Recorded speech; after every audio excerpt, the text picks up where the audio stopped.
Hello students, in previous lecture we have completed chapter number 4, an operational amplifier from paper 1. Now today we are going to learn about electronics counters. This is chapter number 5 from paper 2 and this chapter has 20 marks of weightage board exam point of view. So this is most important chapter. In this chapter we shall study flip-flops, registers, counters, etc.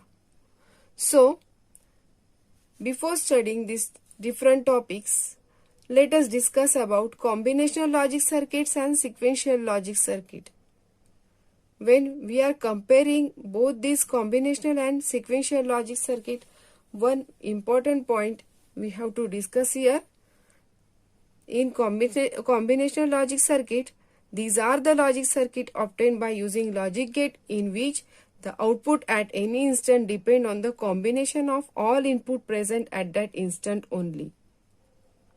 And these circuits does not require clock signal.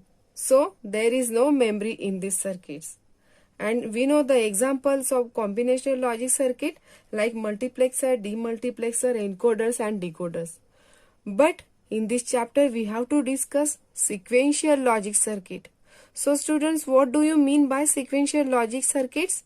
These are the logic circuit obtained by using logic gate in which the output at any instant of time depends on the present inputs as well as past or previous inputs or outputs. Students, remember this is most important point. In combinational logic circuit, output depend on output at any instant depend on the combination of all input present at that instant only. But in sequential logic circuit, output at any instant of time depends on the present inputs as well as past inputs or outputs. Okay student? So for that purpose, in sequential logic circuit, it also requires a clock or timing signal. There is a memory used to store past information in this circuit. And different example we have to study here, flip-flops, counter and registers. Okay. Now let us see what is mean by flip-flop. Flip means 1, flop means 0. Means it is a basic memory element in digital system. It has two outputs. One output will be complement of other and it stores single bit, either 0 or 1, but not both. Okay. And basically this flip-flop is a bistable multivibrator. Later we'll discuss about the multivibrator in this chapter. Now next we have to study resistor. This resistor is nothing but a group of flip-flops. This group of flip-flops forms register used to store binary data. As we have seen, flip-flops can store one bit, either 0 or 1. So if 4 bit have to be stored, we use 4 flip-flop. So 4 flip-flop can store 4 bit data. So register that can be used to store binary data as well as to change the input and output method, like that is in the form of serial in and parallel out. In short, we call it serial in, parallel out, or serial in, serial out, parallel in, parallel out, or parallel in, serial out. This is a sequence of data to enter and to pass out at the output. So in this different fashion we can construct the register. So this SISO is nothing but serial in, serial out, serial in, parallel out. PI is nothing but parallel in, parallel out. Okay. Then parallel in, serial out. In this way we can use the registers as in the data conversion in different fashion. Okay students. Next we have to study counters, a special type of registers you designed to count the number of clock pulses which we have to apply at its input. Okay students. So these counters are the most important in this chapter and having many applications, like to count number of clock pulses, to measure frequency, to generate a pulse of known weight, to generate timing pulses for horizontal and vertical generator in television. Okay students, and in digital voltmeter. Now let's begin with flip-flop. Basically this flip-flop has two outputs. Okay, one output will be complement of other and it is a bistable multivibrator. Now what is mean by multivibrator? Multivibrator is nothing but a regenerative circuit with two active devices designed so that one active device, for example transistor, conducts while the other is in cut-off state. Means in multivibrator, suppose the active device transistors are used. If two transistors are used, so if one device is in on state and at the same time other is in off state or is in cut off. So multivibrator is basically two-stage amplifier in which output of previous stage is given to the input of the next stage. Because of such cross coupling, positive feedback is obtained. Hence, when one transistor is on, the other is in off state. Okay students? It is an oscillating circuit whose output is oscillating between 0 and 1. So, there are three types of multivibrators. Basically, a stable multivibrator, second is monostable multivibrator, and at last bistable multivibrator. Let us see one by one all these three multivibrators. As a stable multivibrator, the name itself says that there is no stable state or quasi-stable states. So, in this multivibrator, no state is stable. So, this multivibrator is called as a free running multivibrator. Free running multivibrator. As you can see, this waveform, when initially this unstable multivibrator is in zero state or low state, by applying voltage, it starts oscillating. So therefore, it changes its state from 0 to 1, again 1 to 0, 0 to 1, 1 to 0, without any need of trigger pulse. Okay students, that's why the name is given free running multivibrator. Or this, in this type of unstable multivibrator, both states are temporary. So due to these temporary states, the name is given here free running multivibrator. After certain time, both the transistor changes their states. The states go on changing continuously. That is from 0 to 1, 1 to 0, or low to high, high to low. Or this unstable multivibrator is also called as a clock pulse generator. Okay. Now let us see next multivibrator.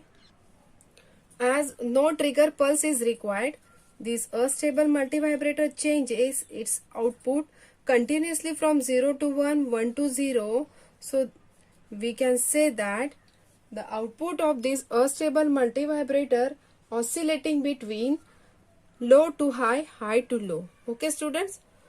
As compared to this unstable multivibrator, in monostable multivibrator, only one state is stable. Okay students, and other is a quasi-stable, means not stable. So the name is given to this monostable multivibrator is mono-short multivibrator, as the word itself says that mono means one. Suppose initially the output of transistor is in this zero state. If we apply some trigger pulse, here is a trigger pulse, that trigger pulse changes this output from low to high. As when trigger changes its state, it changes output from 0 to 1. But after short interval of time, it returns to its original position, that is this stable state. So this interval of time, that is the width of this pulse, after this time it returns to its original position. Okay students? So this state is called as a quasi-stable state, means not stable. In this way, due to by applying this short time period, and this time period shows that the name of this monostable multivibrator is nothing but timer.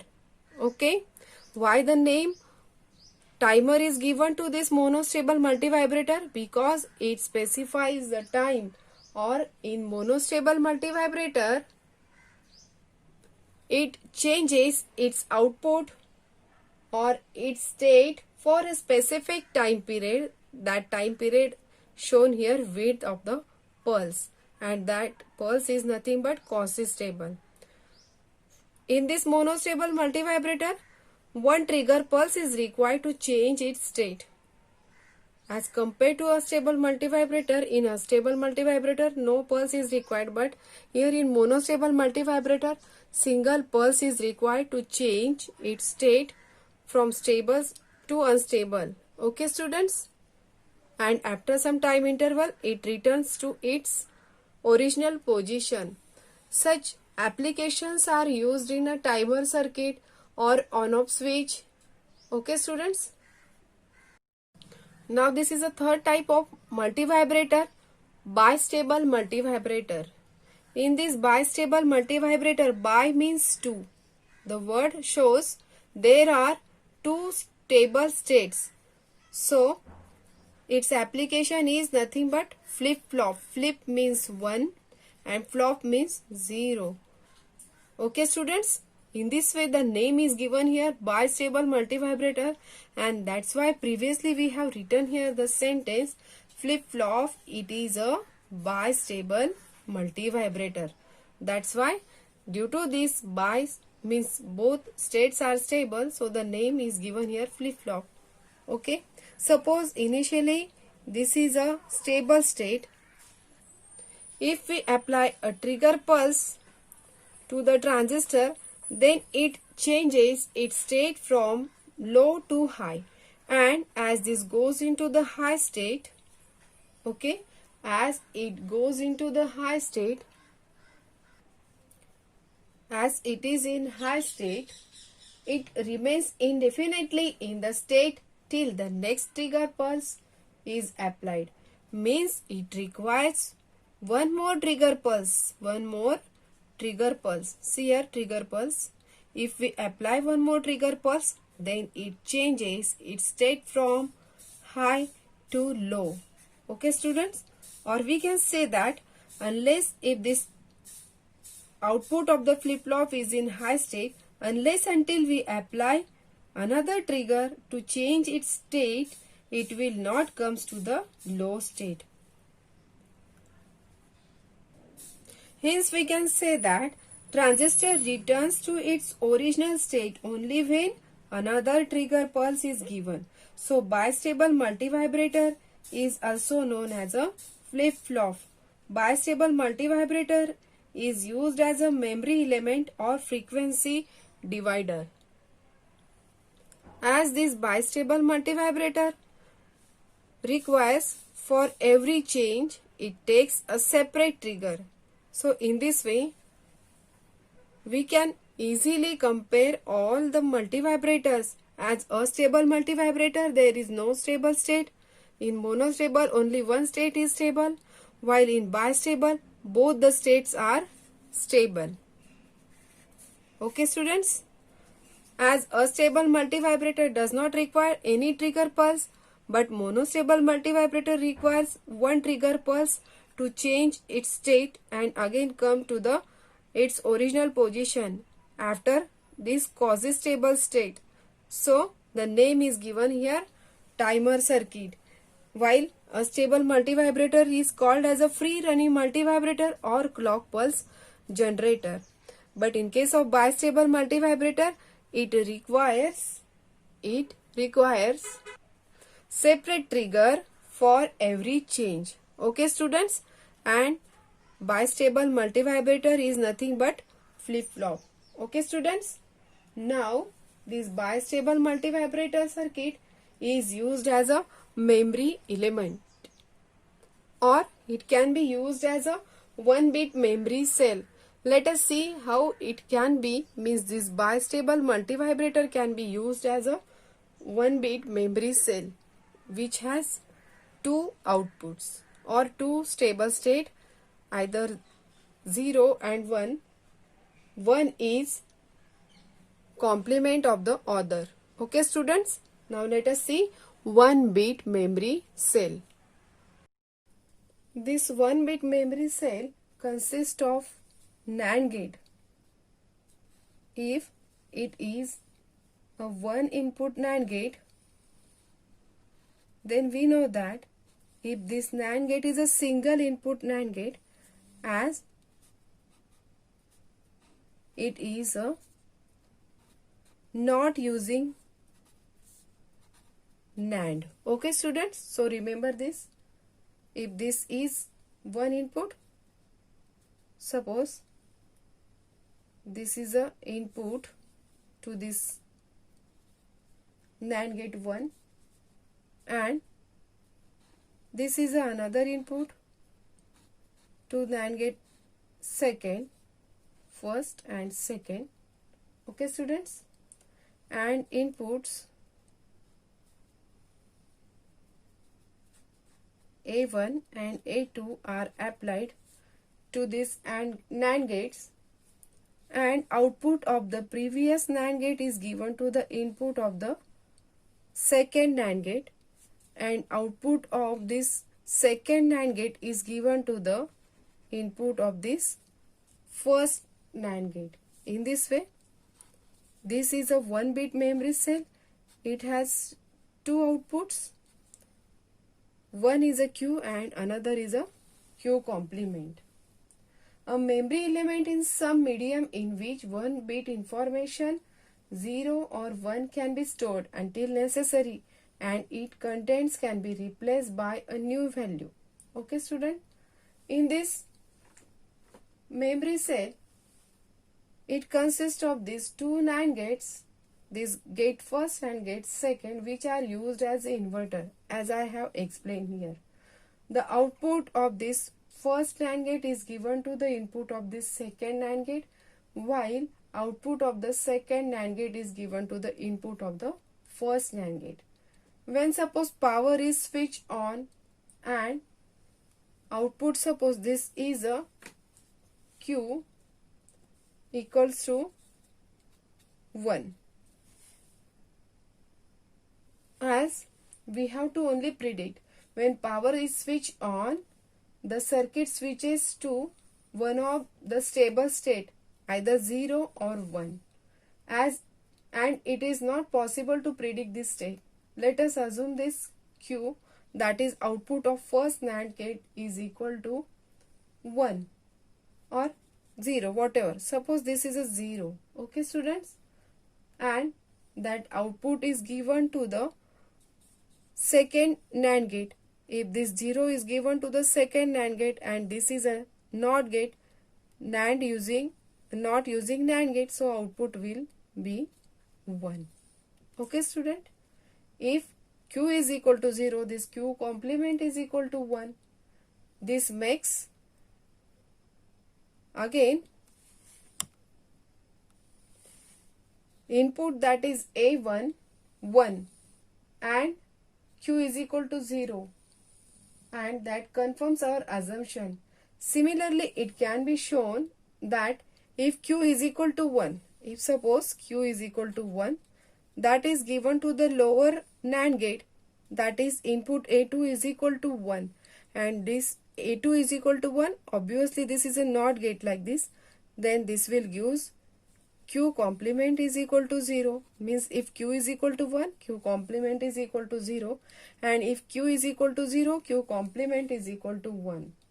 Therefore, for 1 bit memory cell, we can conclude that the first output q and second is a q complement, always complementary. First, the outputs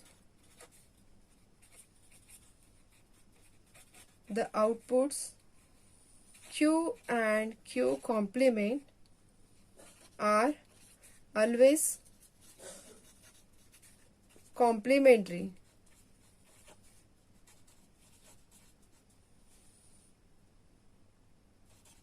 And second assumption here, 1 bit memory cell has two stable states.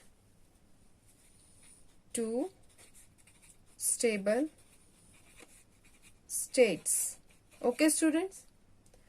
In one stable state, q is equal to 1. If q is equal to 1, that is called as a set state. And if q is equal to 0, that is called as a reset state. Okay, students?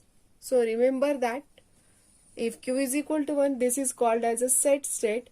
For 0, it is a reset state.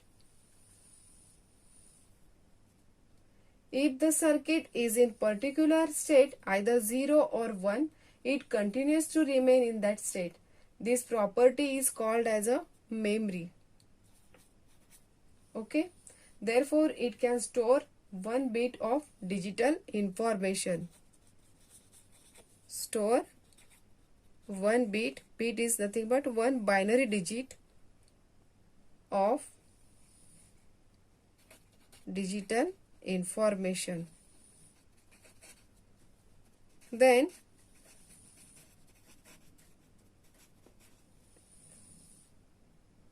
here two NAND gates are working as inverter can be added to the circuit to have a provision.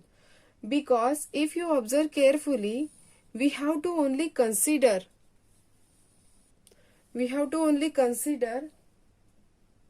by using the feedback, that is q and q complement. We have to assume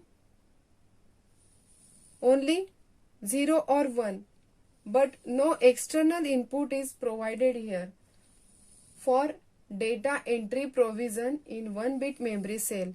So for that purpose, if we have to apply extra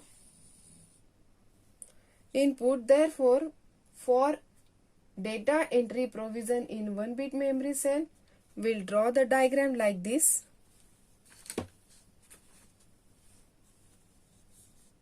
With the help of these two gates,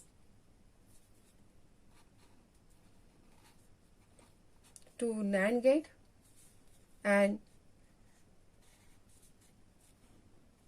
this external data input provision here by cross connection, output of the first NAND gate is given to the one of the input of the second NAND gate. Okay, student? Observe carefully, here is a change.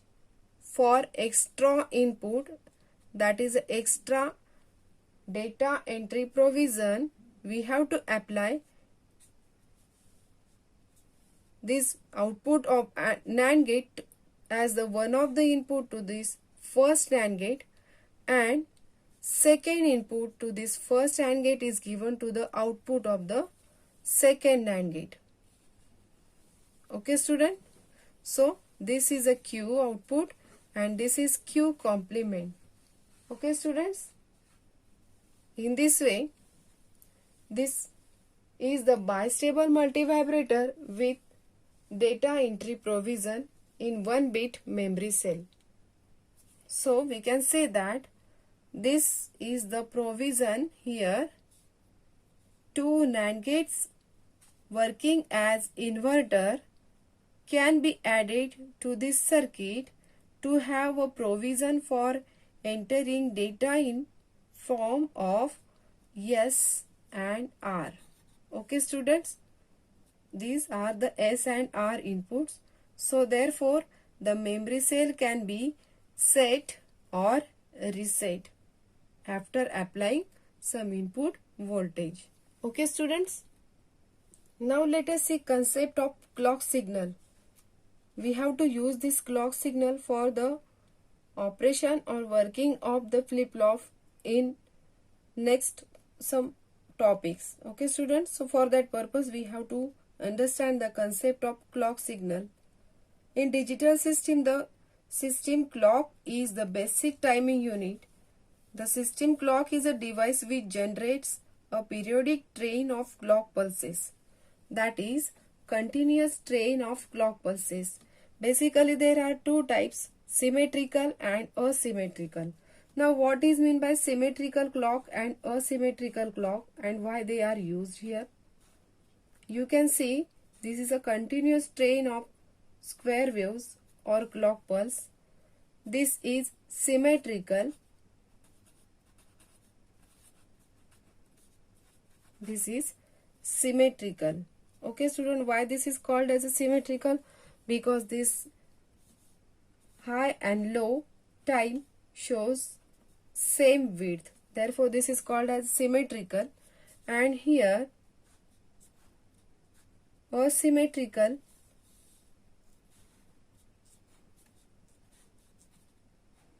here it is asymmetrical, means the width you can observe for low position it is a maximum for, but for high, that is one position, this clock shows the low width. Therefore this is called as asymmetrical.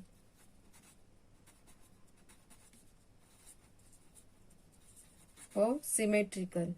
Okay students, or you can say that this is the clock cycle time. Clock cycle time. By observing this clock cycle time and in comparison with this previous, in case of symmetrical, this time, okay, so the system clock is a device which generates a specific train of clock pulses which can be used synchronizing signal. The clock pulse may be perfectly symmetrical square wave or it may be a series positive or negative pulses. You can see here positive and negative pulses which can be considered as a symmetrical square wave, but the clock must be periodic perfectly. Okay, the basic time interval during which logic operation must be performed is called as a clock cycle time. Suppose this is a single clock pulse applied and that time is called as a clock cycle time. It is equal to 1 period of the clock waveform. All logic elements, gates, flip-flops, counter, registers, all perform their function with the help of this clock signal and obviously in the proportion of clock cycle time. Okay student, so and they must complete their transition or change of state from low to high, either high to low or again alternately, depends on the state, means that is called as a transition or change of state in less than 1 cycle clock time. Okay student, or 1 clock cycle time. So in this way this is a symmetrical clock signal and this is a asymmetrical clock signal. Now let us see RS flip-flop using NOR gate. Before starting the concept of RS flip-flop using NOR gate, let us revise in short working of this NOR and NAND gate to proper understanding of flip-flop circuits. As you know that this is a NOR gate, this is a NAND gate. In NOR gate, we know that if the both inputs are low, output will be high. If A is equal to 0, B is equal to 1, 0 plus 1 and their complement will be 0. Same here. Okay. For NAND gate, if both the inputs are low, output will be high. 0 dot 0, their complement will be 1. Otherwise, 0 dot 0, their complement 1. Then 0 dot 1, 0, their complement will be 1. Again 1 dot 0, complement will be 1. But if both the inputs are high, output will be low. Okay students, in this way, this is a truth table for NOR gate and this is for NAND gate. These are the symbol. From this truth table, we can easily predict that if any one input to this NOR gate is high, suppose this is a one input high, any one input is high, whatever the another input, let's look at the truth table. If any one input is high, whatever the another input, output will be low. So we'll show here don't care. Okay students, so remember, if you don't know another input of this NOR gate, but if you know only one input that is high, so obviously the output of this NOR gate will be low. In the similar way for NAND gate, by using this you can predict that if any one input is 1, any one input is 1, any one input is low, okay, any one input is low, output will be high. So we can say that any one input to this NAND gate is low, whatever the another input, output will be high. So remember both this concept for proper understanding of working of flip-flop circuits. Okay student, in case of NAND gate, if any one input is low, output will be high. In case of NOR gate, if any one input is high, output will be low. Now let's start the actual topic of this chapter, RS flip-flop using NOR gate. As there is a data entry provision for 1-bit memory cell, therefore this RS flip-flop using NOR gate consists of 2 NOR gate like this.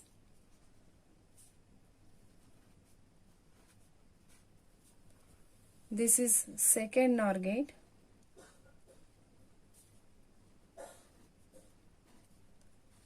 Okay students, now this is one of the input of this NOR gate. This is also single input of this NOR gate and another input is given to